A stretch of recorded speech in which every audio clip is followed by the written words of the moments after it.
Sa ngalan ng Ama, ng Anak, at ng Espiritu Santo. Amen. Sumainyo ang Panginoon. At sumainyo rin. Mga kapatid, tayo po ay nasa pangatlong linggo na ng panahon ng muling pagkabuhay ng Panginoon. Napakaganda po ng turo at sinabi minsan ni San Agustin that God provides the wind and yet we must raise the sail. Hindi gagalaw ang bangka kung walang hangin. Pero nagbibigay ng hangin ng Diyos. Ang problema, baka hindi mo binubuksan o binubukaka ang iyong layag. Kapatid, pinapaalala sa atin, maririnig natin sa mga pagbasa na hindi nagkukulang ang Diyos sa kanyang pagbabasbas sa atin. Pero kung tayo ay nakatanggap, naway marunong din naman sana tayong maglingkod. Kaya tayo ay pinupuno, pinapalakas, minamahal ng Diyos para tayo din ay makapagpuno, makapagpalakas at makapagmahal ng ating mga kapwa.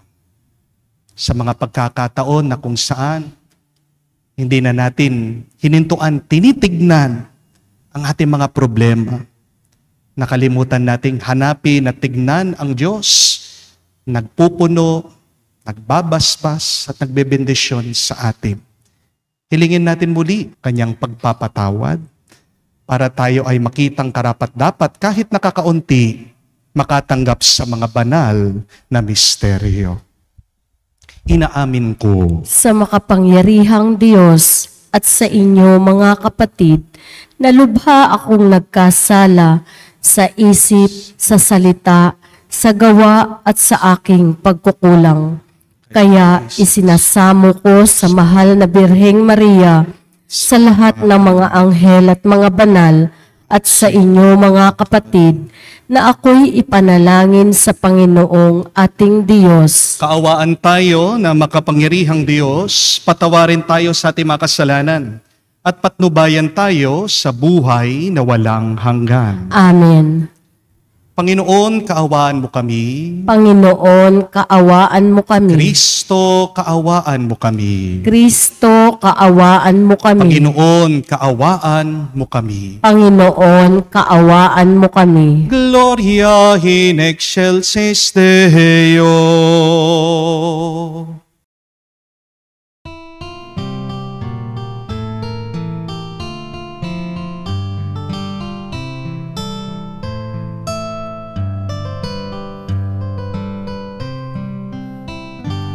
Luwalhati sa Diyos sa kaitaasan, kaloob sa lupa ay kapayapaan. Pinupuri ka at ipinangdarangal, sinasamba ka dahil sa dakila mong kalwalhatian. Panginoon naming Diyos, Hari ng langit, Amang makapangyarihan, Panginoong Jesucristo, bugtong na anak ng Diyos, Kordero ng Ama. Ikaw na nag-aalis ng mga kasalanan ng sanlibutan. Tanggapin mo ang aming kahilingan, ikaw na naluluklok sa kanan ng Ama. Maawa ka sa amin, ikaw lamang ang banal, Panginoong Jesucristo, kasama ng Espiritu, sa luwalhati ng Ama. Amen, amen, amen.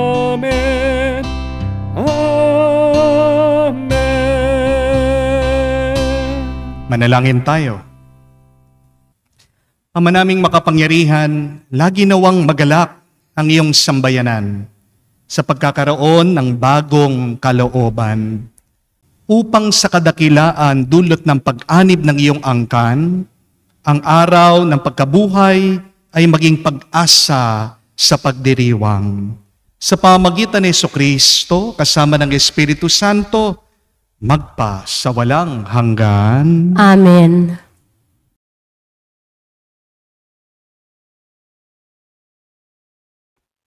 Pagbasa mula sa mga gawa ng mga apostol. Noong mga araw na yon, ang mga apostol ay sinisayasat ng pinakapunong saserdote. Mahigpit naming ipinagbawal sa inyo ang pangangaral sa pangalan ng Jesus na iyan, wika niya. Ngunit tingnan ninyo ang inyong ginawa. Laganap na sa Jerusalem ang inyong aral at ibig pa ninyo kaming panagutin sa pagkamatay ng taong iyan. Ngunit sumagot si Pedro at ang ibang mga apostol, ang Diyos ang dapat naming sundin, hindi ang tao. Ang Diyos ng ating mga ninuno ang muling bumuhay kay Jesus na pinatay ninyo ng inyong ipabitay sa krus. Iniakyat siya ng Diyos sa kanyang kanan bilang tagapanguna at tagapagligtas upang bigyan ninyo ng pagkakataon ang mga Israelita na magsisit tumalikod sa kanilang mga kasalanan at sa gayon sila'y patawarin. Saksi kami sa mga bagay na ito, kami at ang Espiritu Santo na ipinagkaloob ng Diyos sa mga tumatalima sa Kanya. Pagkatapos pagbawalang mangaral sa pangalan ni Jesus ang mga apostol, sila'y pinalaya. Galak na umalis ang mga apostol sa harap ng Sanhedrin sapagkat minarapat ng Diyos na sila'y malagay sa kahihiyan alang-alang sa pangalan ni Jesus. Ang salita ng Diyos. Salamat sa Diyos. Poong sa akin nagligtas, ang dagal mo'y aking galak. Poong sa akin nagligtas, ang dangal mo'y aking galak. O Panginoon ko, sa iyong ginawa, kita'y pinupurit, ako'y iniligtas. Kaya ang kaaway ay di na nakuhang matuwa't magalak. Mula sa libingang daigdig ng patay, hinango mo ako at muling binuhay. Ako nakasama nilang napabaon sa kailaliman. Poong sa akin nagligtas, ang dangal mo'y aking galak. Purihin ang poon. Siya ay awitan ng lahat ng tapat na mga hinirang. Iyong gunitain ang mga ginawa ng Diyos na banal. Ang kanyang ginawa ay alalahanin at pasalamatan. Hindi nagtatagal yaong kanyang galit at ang kabutihan niya'y walang wakas. Ang abang may hapis at tigmak sa luha, sa buong magdamag, sa bukang liwayway ay wala ng lungkot, kapalit ay galak. Poong sa akin nagligtas, ang dangal mo'y aking galak. Kaya't ako'y dinggin, ikaw ay mahabag sa akin. O poon, ako ay pakinggan, mahagbag ka poon. Ako ay dinggin mo at iyong tulungan. Nadama ko'y galak ng iyo'y hubarin ang aking panluksa. Sa pasasalamat sa iyo, o poon, ay di magsasawa. Poong sa akin nagligtas, ang dangal mo'y aking galak. Pagbasa mula sa aklat ng pahayag. Akong si Juan ay tumingin muli at narinig ko ang tinig ng libo-libot, laksa-laksang anghel. Sila'y nakapaligid sa trono, sa apat na nilalang na buhay at sa matatanda. Umaawit sila ng ganito. Ang korderong pinatay ay karapat-dapat na tumanggap ng kapangyarihan, kayamanan, karunungan at kalakasan, papuri, paggalang at pagdakila. At narinig kong nag-aawitan ang mga nilikhang nasa langit, nasa lupa, nasa ilalim ng lupa, at nasa dagat. Lahat ng nilikha sa buong sanlibutan. Sa kanya na nakaluklok sa trono at sa kordero. Sumasa kanila ang kapurihan at karangalan, kadakilaan at kapangyarihan magpakailanman. Tumugon ng 4 na nilalang na buhay. Amen. At nagpatira pa ang matatanda at nagsisamba. Ang salita ng Diyos. Salamat sa Diyos.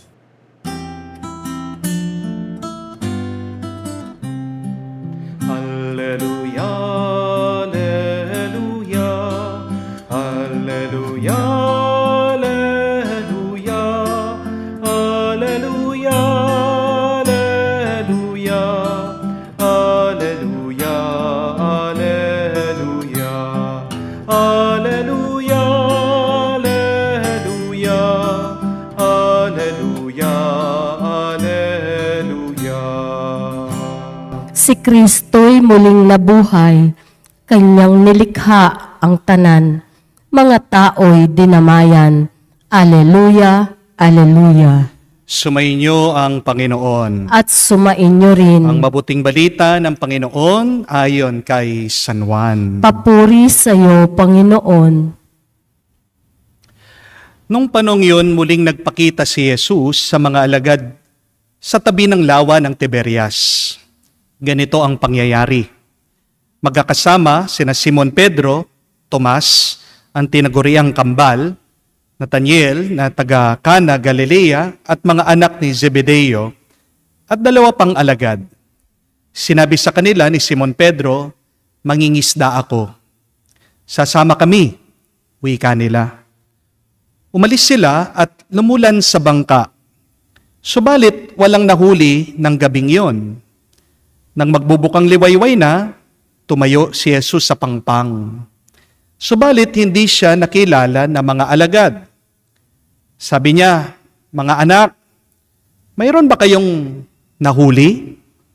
Wala po, tugon nila. Ihulog ninyo ang lambat sa gawing kanan ng bangka at makakahuli kayo, sabi ni Jesus. Inihulog nga nila ang lambat at hindi nila ito mahila sa dami ng huli. Sinabi kay Pedro, ng alagad na minamahal ni Jesus, ang Panginoong yon. Nang marinig ito ni Simon Pedro, siya ay nagsuot ng damit sapagkat hubad siya at tumalon sa tubig. Ang kasama niyang mga alagad ay sumapit sa pangpang, sakay ng munting bangka, hila-hila ang lambat na puno ng mga isda. Hindi sila gaanong kalayuan sa pangpang, may 70 metro lamang. Pag-ahon nila sa pangpang ay nakakita sila roon ng baga na may isdang nakaihaw at ilang tinapay. Magdala kayo rito ng ilang isdang nahuli nyo, sabi ni Jesus. Kaya't sumampa sa bangka si Simon Pedro at hinila sa pangpang ang lambat na puno ng malalaking isda. 153 lahat. Hindi napunit ang lambat kahit gaano karami ang isda. Halikayo at mag-almusal tayo, sabi ni Jesus. Isa man sa mga alagad ay walang nangahas magtanong sa kanya kung sino siya, sapagkat alam nila na siya ang Panginoon. Lumapit si Jesus, kinuha ang tinapay at binigay sa kanila. Gayon din ang isda. Ito ang ikatlong pagpapakita ni Jesus sa mga alagad pagkatapos na siya'y muling mabuhay. Mga kapatid, ang mabuting balita ng ating Panginoon. Pinupuri ka namin, Panginoong Hesukristo. Magandang araw po muli sa inyong lahat. At sa ating po mga bisita, welcome po dito sa ating parokya. Pakigreet nyo naman po yung katabi nyo. God is good. Sabihan nyo din po, sobra-sobra. Di nyo po napansin, yung katabi nyo, sobra-sobra ng bilbil niya. Ibig sabihin, mabiyaya kayo. Amen? Ang dami pong nagtatanong sa akin ngayon, Father, kailan po kayo aalis sa parokya? Father, saan po kayo malilipat na church? Father, matutuloy pa po ba yung ating online mass kahit na lumipat kayo? Ang sagot po dito, una, sa May 21st po, o May 21, lilipat na po ako, aalis na po ako. 3 linggo na lang po tayo dito po sa ating parokya. Pangalawa, ang aking po lilipatan ay doon po sa parokya ni San Jose. Dito po sa City of San Fernando. Hindi po kayo maliligaw. Hanapin nyo lang po ang Robinson, Pampanga. Doon po sa likod nun, meron pong daan. Pagtanong nyo lang po ako, alam na alam po nila yung parokya ni San Jose. Kung kayo po ay gagamit naman ng daan ng NLEX, mag-e-exit lang po kayo sa San Fernando exit. So, hindi po kayo maliligaw. Pagtanong nyo lang po, San Jose Parish. Yun po ang aking bagong parokya. At panghuli, opo, tuloy na tuloy pa rin po ang ating mga online mass. Kasi alam ko po marami ang umaasa dito po sa ating misa. Yung ating mga kapatid na OFW, na malalayo po sila sa mga Catholic Church sa ibang bansa. Yung ating pong mga kapatid na may sakit, na nasa loob po ng kanilang mga tahanan, palaging nagsisimba, humihiling na mabilis sa kagalingan. Ganyan din po yung mga depressed na humuhugot ng inspirasyon sa ating pong misa. Alam ko din po marami sa inyo mga nagtatrabaho na gusto talaga magsimba araw-araw pero dahil very busy, kaya dito na lang po sila sa online mass. Nakikisalo sa atin. Huwag po kayong mag-alala. Tuloy na tuloy pa rin po ang ating online mass. Pero, meron pong pang-apat na tanong sa akin. Ang sabi ng iba, Father, masaya ka ba? Excited ka ba na lilipat ka? Sa totoo lang po, aaminin ko sa inyo, hindi po ako masaya. Malungkot po ako sa aking pag-alis. Natural lang po ang malungkot dahil siyempre po, 6 years din ako dito sa parokya. Siyempre, mimiss po natin yung ating mga parokyanos, ating mga naging kaibigan dito po sa parokya. Ayaw ko pa pong umiyak. Pero naiiyak na ako. Pero alam niyo po kung ano pang kinalulungkot ko. Ang hirap pong mag-umpisa muli.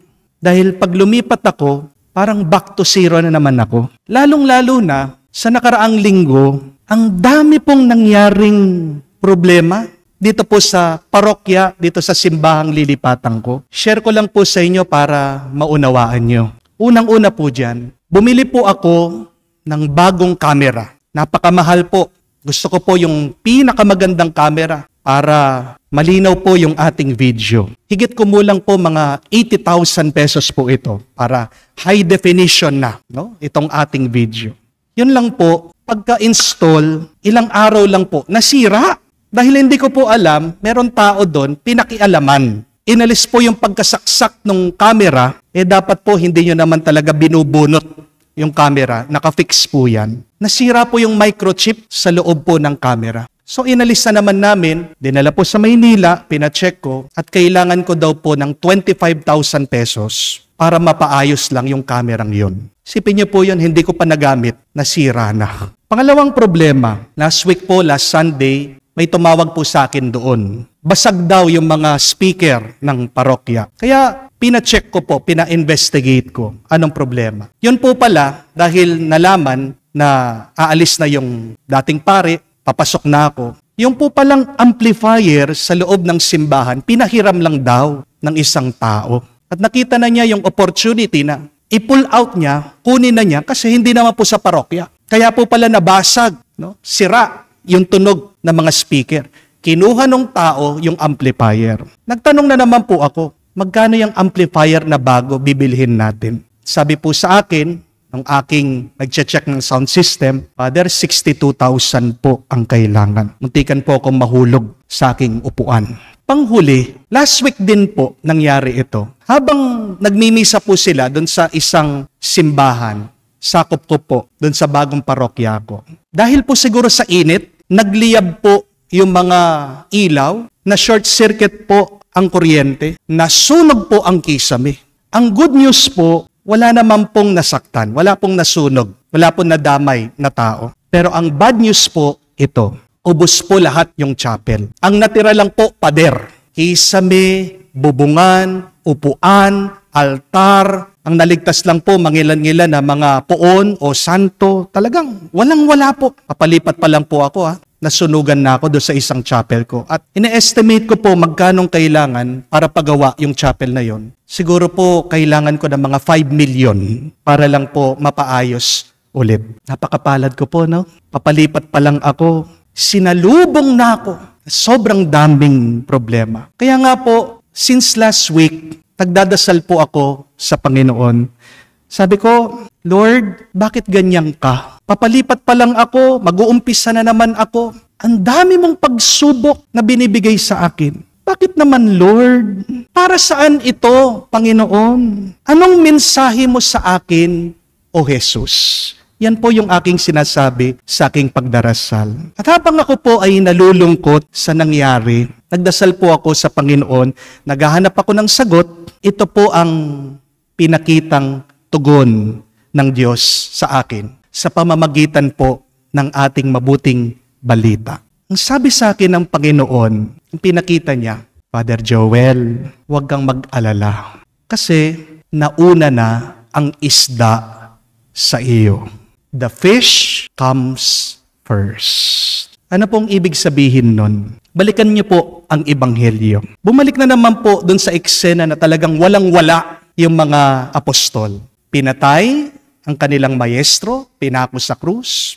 Wala na silang sinusundan, wala na silang pinuno, wala din silang pera. Anong ginawa nila? Bumalik sila dun sa dating gawin nila. Sila po'y nangisda. Itong si Pedro kasama ng ibang apostol. At habang sila nangingisda, buong gabi, wala na naman silang nakuha. Butata sila.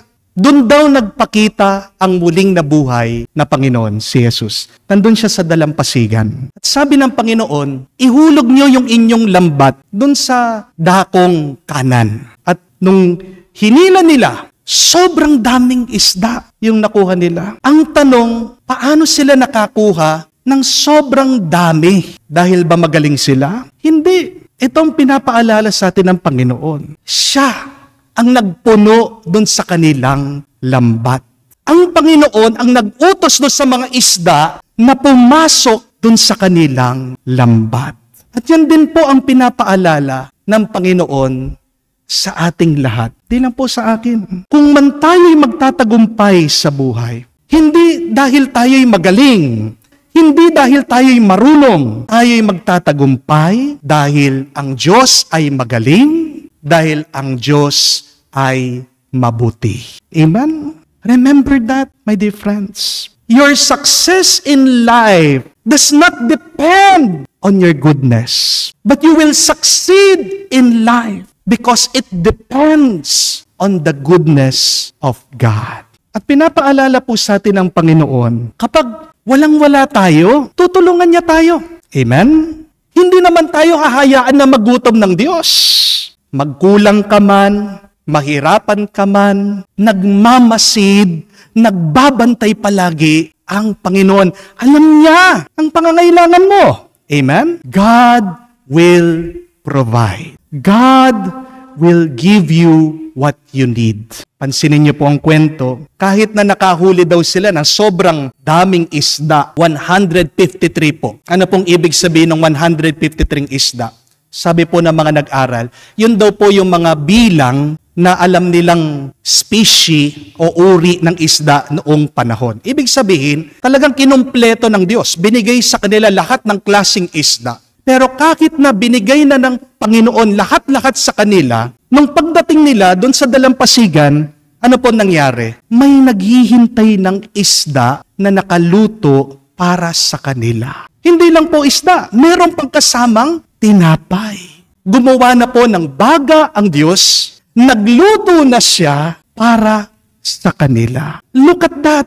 God will provide for your fish. God will give you your need. Kaya nga kahit na pagod ka, kahit na nag-aalala ka, kapatid, hindi mo mauunahan ang pagpapala at bendisyon ng Diyos.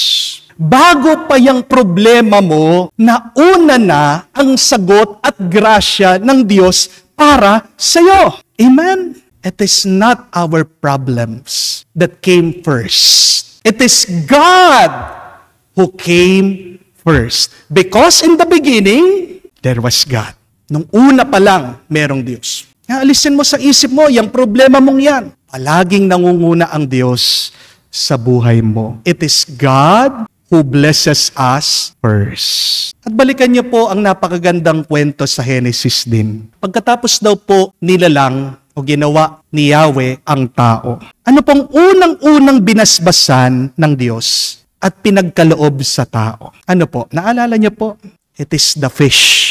Ang isda po. God first blessed the fish, gave it to man for His dominion. Ano pong ibig sabihin nito? Hindi tayo hahayaan ng Diyos na magutom. Hindi tayo hahayaan ng Diyos na maghirap. At basahin niyo po, napakaganda ng Isaiah chapter 43, verse 6. Balikan niyo po. Buksan niyo po ang Biblia niyo. Basahin niyo po ito. Isaiah chapter 43, verse 6. Pag kayo po ay nag-aalala, pag kayo ay nangangamba, pag kayo ay nalilito, naliligaw na sa buhay. Ang sabi po ito, do not fear, for I have saved you. When you pass through the waters, I will be with you. When you go through the rivers, they will not sweep over you. When you walk through the fire, you will not be burned. The flames will not consume you. Ganda po, no? Ang sinasabi lang sa atin ng Panginoon dito,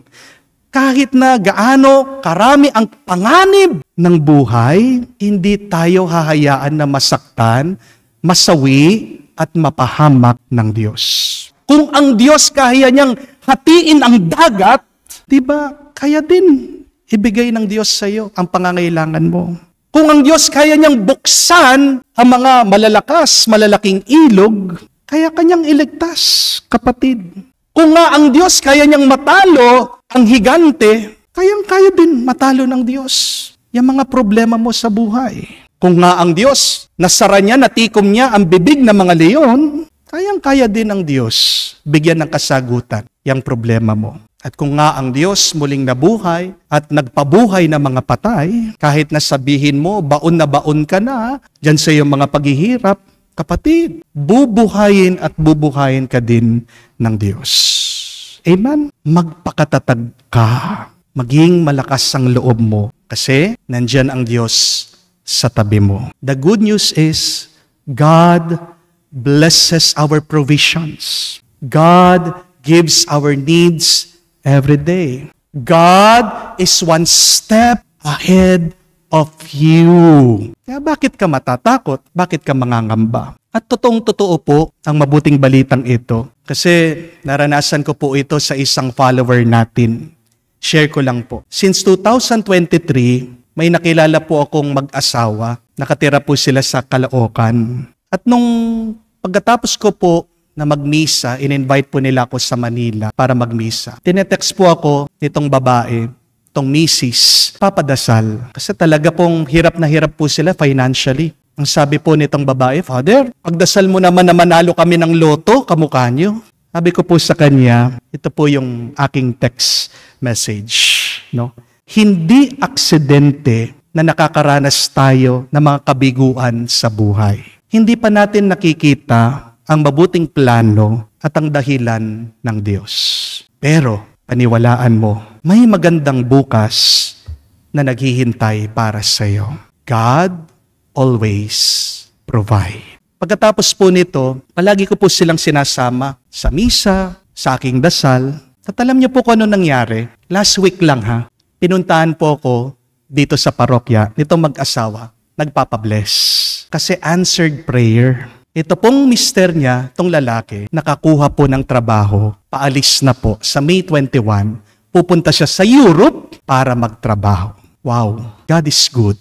Sobra-sobra. Kahit na napakatagal po, sumagot ang Diyos. Paano? Nag-email lang daw po siya, naghihintay sila, kala nga nila wala. Sumagot po, at ngayon, nakuha na siya. Minsan, yung sagot ng Diyos sa atin, nandyan lang sa tabi natin. Di po ba?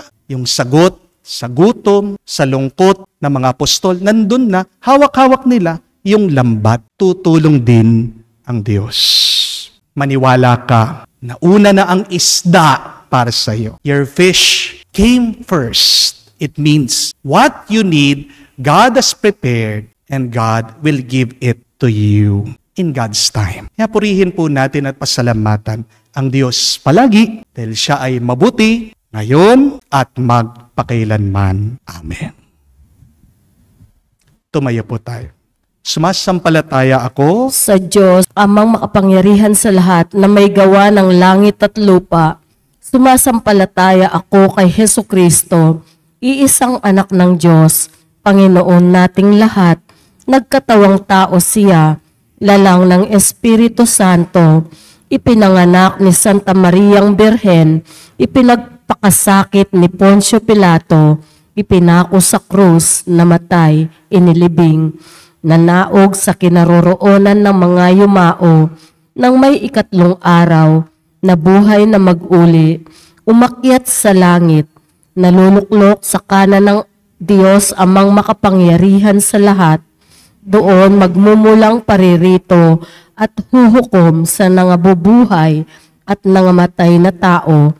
Sumasampalataya naman ako sa Diyos Espiritu Santo, sa banal na simbahang katolika, kasamahan ng mga banal, sa kapatawaran ng mga kasalanan, sa pagkabuhay na muli ng nangamatay na tao, at sa buhay na walang hanggan. Amen. Tayo ang kawan ni Kristo at siya ang ating dakilang pastol.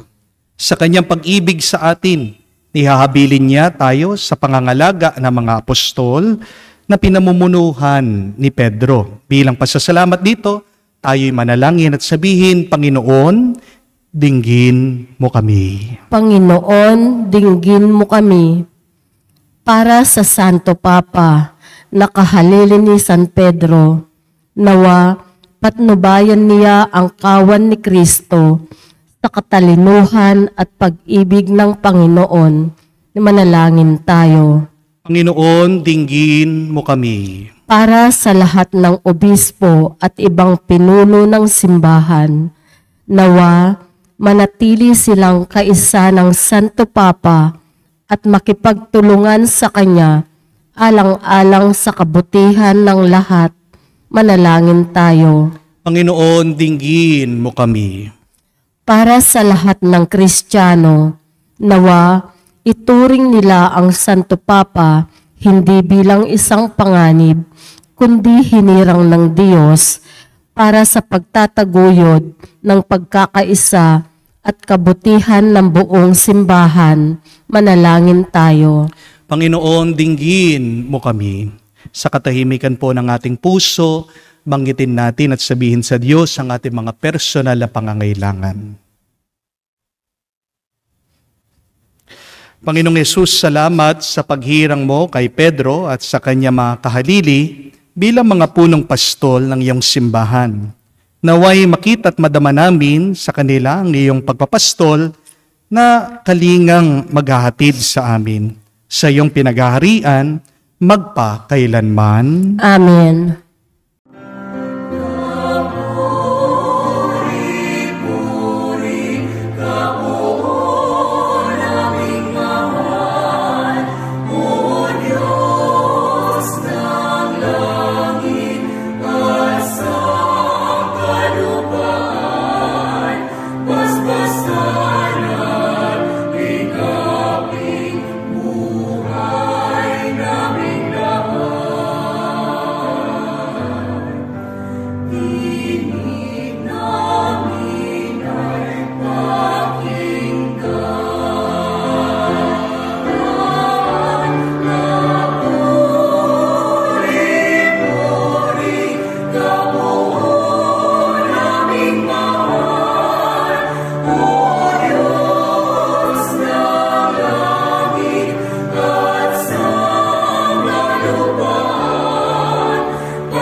Manalangin kayo mga kapatid, para ang ating mga paghahain ay kalugdan ng Diyos, amang makapangyarihan. Tanggapin nawa ng Panginoon itong paghahain sa iyong mga kamay sa kapurihan niya at karangalan sa ating kapakinabangan at sa buong sambayanan niyang banal. Ama naming lumikha, tanggapin mo ang mga alay ng iyong sambayanang natutuwa. Ang pagkabuhay ng iyong anak na niloob mong aming katuwa ngayon ay papagbaguhin mo ng galak na mananatili sa amin habang panahon. Sa pamagitan niya kasama ng Espiritu Santo, magpa sa walang hanggan. Amen. Sumainyo ang Panginoon. At sumainyo rin. Itaas sa Diyos yung mga puso at diwa. Itinaas na namin sa Panginoon. Pasalamatan natin ng Panginoong ating Diyos. Marapat na siya ay pasalamatan. Ama naming makapangyarihan, tunay nga marapat ikaw ang aming pasalamatan. Ngayon pinagdiriwang ang paghahain ng Mesiyas, ang maamong tupa na tumubos sa aming lahat. Naghahaing walang humpay ang anak mong minamahal upang magkasalo-salo ang tanan sa piging ng iyong buhay. Hindi na mamamatay ang inihain sa krus. Ang sa krus pinako buhay, lagi bilang handog. Kaya kaysa na mga anghel ay sisiawit ng papuri sa iyo nang walang humpay sa kalangitan. Kami nagbubunyi sa iyong kadakilaan.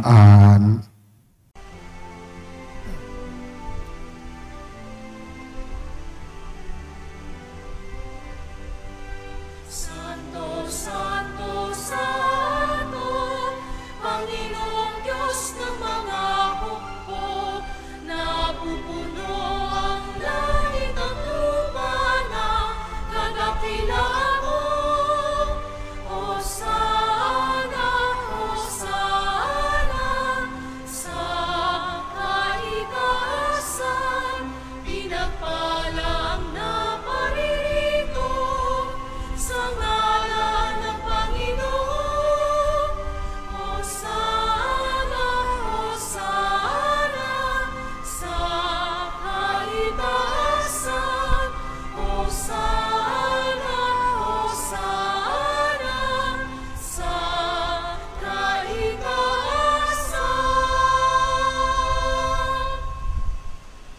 Ama naming banal, ikaw ang bukal ng tanang kabanalan. Kaya't sa pamagitan ng iyong Espiritu, gawin mong banal ang mga kaloob na ito upang para sa amin maging katawan at dugo ng aming Panginoong Heso Kristo. Bago niya pinagtiis ang kusang loob na maging handog, hinuwa kanyang tinapay, pinasalamatan kanya. Pinaghati-hati niya iyon, inabot sa kanya malagad at sinabi, tanggapin ninyong lahat ito at kanin. Ito ang aking katawan, na ihahandog para sa inyo.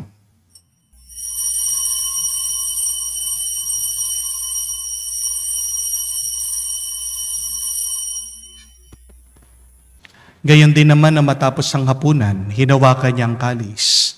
Muli kanyang pinasalamatan. Inabot niya ang kalis sa kanyang malagad at sinabi, tanggapin ninyong lahat ito at inumin.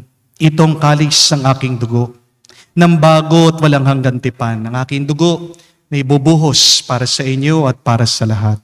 Sa ipagpapatawad ng mga kasalanan, gawin ninyo ito sa pag-alaala sa akin.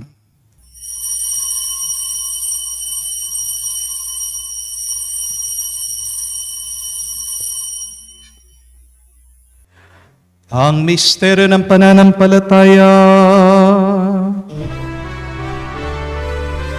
Aming ipinahayag na namatay ang iyong anak, nabuhay bilang Mesiyas at magbabalik sa wakas para mahayag sa lahat. Ama, ginagawa namin ngayon ang pag-alaala sa pagkamatay, muling pagkabuhay ng iyong anak. Kaya tinialay namin sa iyo ang tinapay nagbibigay buhay at ang kalis na nagkakaloob ng kaligtasan. Kami nagpapasalamat dahil kami yung minarapat na tumayo sa harap mo para maglingkod sa iyo. Sinasamo namin kami magsalo-salo sa katawan at dugo ni Kristo ay mabuklod sa pagkakaisa sa pamagitan ng Espiritu Santo. Amalingapin mong iyong simbahan, laganap sa buong daigdig. Puspusin mo kami sa pag-ibig. Kaisa ni Florentino ang aming arsobispo at ng tanang kaparian. Alalahanin mo rin si Francesco, tinawag mo na mula sa daigdig na ito. Nung siya'y binyagan, siya'y nakaisa ni Kristo sa pagkamatay. Ngayon siya'y pumanaw, naway makaisa siya ni Kristo sa pagkabuhay. Alalahanin mo rin ang aming mga kapatid na nahimlay, may pag-asang sila'y muling mabubuhay. Gayon din naman lahat ng mga pumanaw. Kawan mo sila't patuloyin sa iyong kaliwanagan. Kawan mo at pagindapatin kaming lahat, makasalo sa iyong buhay na walang wakas. Kaisa na mahal na Birhen Maria, Ina ng Diyos. Kaisa ni San Jose, ang kanyang malwalhating esposo. Kaisa ng mga apostol, lahat ng mga banal, na namuhay dito sa daigdig na kalugod-lugod sa iyo. May pagdiwang nawa namin ang pagpupuri sa kararangal mo sa pamagitan ng iyong anak, aming Panginoong Heso Kristo. Sa pamamagitan ni Kristo, kasama niya at sa Kanya, ang lahat ng parangal at papuri ay sa iyo, Diyos Ama, makapangyarihan, kasama na Espiritu Santo, magpasawalang hanggan. Amen. Amen. Amen. Sa nakakagaling na utos sa turo ni Jesus sa Panginoon natin na Diyos, ipahayag natin ang lakas, loob.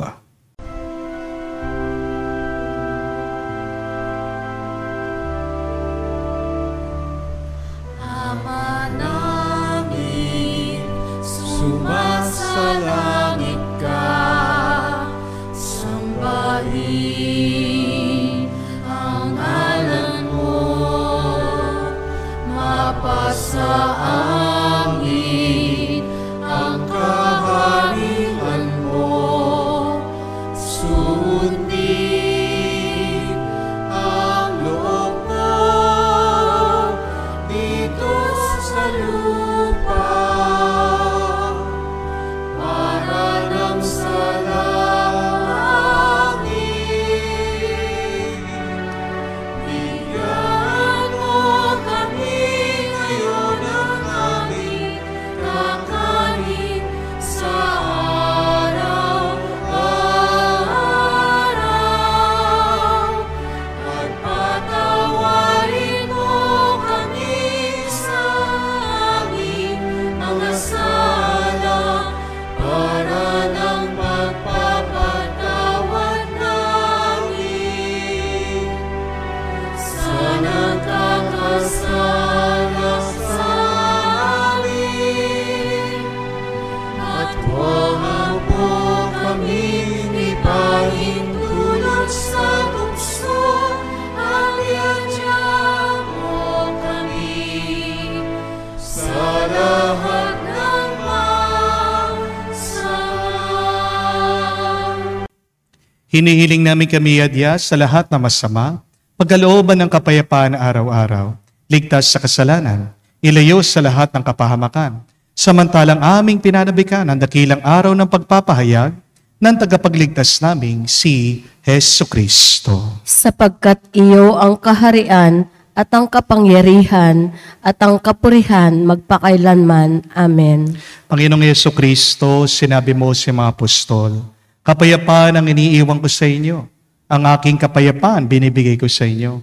Tunghayan mo ang aming pananampalataya. Huwag ang aming pagkakasala. Pagkalooban mo kami ng kapayapaan at pagkakaisa ayon sa iyong kalooban. Kasama ng Espiritu Santo, magpa sa walang hanggan. Amen. Kapayapaan ng Panginoon ay laging sumainyo. At sumainyo rin. Magbigayan po tayo ng kapayapaan sa bawat isa. Piso niyo po, kapayapaan po sa inyong lahat.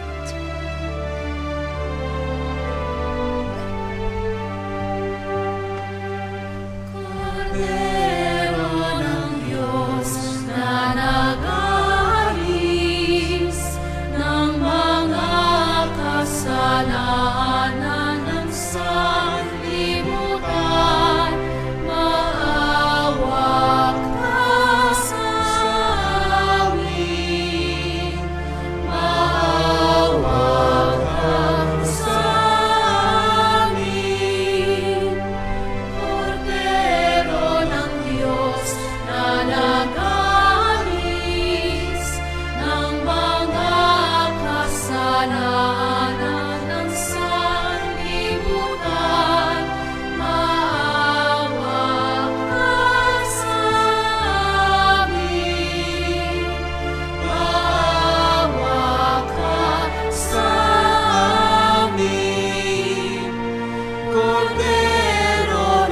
Diyos na nag-aalis ng mga kasalanan ng sanlibutan. Ipagkaloob mo sa amin ang kapayapaan. Mga kapatid, naririto ang ating Panginoong Hesukristo, ang Kordero ng Diyos. Siya nag-aalis sa mga kasalanan ng sanlibutan. Mapalad tayong lumalapit sa piging ng Kordero. Panginoon, hindi ako karapat-dapat na magpatuloy sa iyo, ngunit sa isang salita mo lamang ay gagaling na ako.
Lumuhod po tayo ngayon para sa panalangin para sa mga may sakit. Panginoong Yesus, lumalapit po kami sa iyo ngayon upang idulog ang kagalingan ng mga may sakit. Haplusin niyo po sila at pagkalooban ng panibagong lakas upang sila ay muling makapaglingkod sa iyo. Patawaran niyo po sana sila sa kanilang mga kasalanan at pagkalooban din ng kagalingang pangkaluluwa. Sa katahimikan po ng ating puso, banggitin natin ang pangalan ng mga kapatid nating humihiling ng mabilis na kagalingan.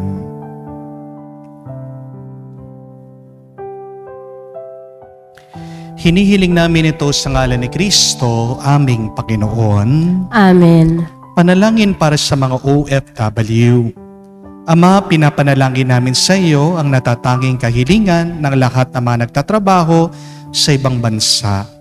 Tulungan mo sila bawat sandali ng kanilang buhay habang nasa ibang bansa. Palakasin mo sila kapag pinanghihinaan sila ng kalooban. Pagalingin mo sila tuwing nagkakasakit. Aliwin mo sila kapag nalulungkot sila. Ilayo mo sila sa anumang masama at kapahamakan upang magpatuloy sila lagi sa kanilang buhay. Mapahalagan nawa ng kanilang pamilya ang bawat sakripisyo nila sa ibang bansa upang wag masayang ang kanilang pagpapagal. Kaawaan at pagkalooban mo ng biyaya ang lahat ng mga OFW dahil sa iyo lamang aasa at wala ng iba pa. Ang lahat ng ito ay aming sama-samang panalangin sa ngalan ni Jesus. Amen. Banal na mukha ni Jesus. Kaawaan mo kami. Manalangin tayo. Ama naming mapagmahal, tunghayan mo at lingapin ang iyong sambayanan na minarapat mong makinabang sa piging ng magpakailanman. Pagkaloob mo kami malwalhating makarating sa pagkabuhay na magtatapok sa amin sa iyong piling. Sa pamagitan ni Jesucristo kasama ng Espiritu Santo, magpa sa walang hanggan. Amen. Para mawala ang ating mga takot at pangamba, panghawakan natin ang mabuting balita na palaging nauuna ang Diyos kaysa sa ating mga problema. Palaging nauuna ang isda na kanyang hinahanda kahit na meron ka mga iba't ibang pagkukulang sa iyong buhay. Kahit na ikaw ay nahihirapan, kapatid, tandaan niyo po, God always provides. Amen? Kaya nga po, para sa ating assignment ngayon, magpakain naman kayo ng isda sa iba. Huwag lang po kayong mag-ulam ng isda. Pero tignan nyo, yung mga kapitbahay nyo, mga katrabaho nyo, pagdala nyo naman sila ng isda. Kahit anong isda, kahit tuyo lang yan. Masarap po ang tuyo, no? Tinapa. Ano pa? Tilapia. Pero ang isda, sana maalaala mo kung anong ibig sabihin yan. Yan yung unang binasbasan ng Diyos. Ibig sabihin, bago ka pa man nabuhay dito sa mundo, bago man na pinagkatiwala ng Diyos sa iyo, ang kanyang kagustuhan, ang anumang misyon, papakainin ka muna niya. Kaya nga po, ang aking assignment sa inyo, total hindi naman tayo ginugutom ng Diyos. Kayo naman magpabusog sa iba. Baka ikaw yung isda na hinahanda ng Diyos para mabusog ang iba, para matulungan ang iba. Huwag mong iiyakan ng pera, pera lang yan. Kayang-kayang ipagkalubyan ng Diyos. Dahil kung naniniwala tayo na kung uunahin natin ang Diyos, uunahin din niya ang ating pangangailangan at sobra-sobra pa ang ipagkakaloob niya. Amen? Sumayin niyo ang Panginoon. At sumainyo rin. At kayo'y basbasan ng Diyos, makapangyarihan sa lahat, sa ngalan ng Ama, ng Anak, ng Espiritu Santo. Amen. Ang ating misa ay natapos na. Umayo kayo sa kapayapaan ni Kristo. Salamat sa Diyos.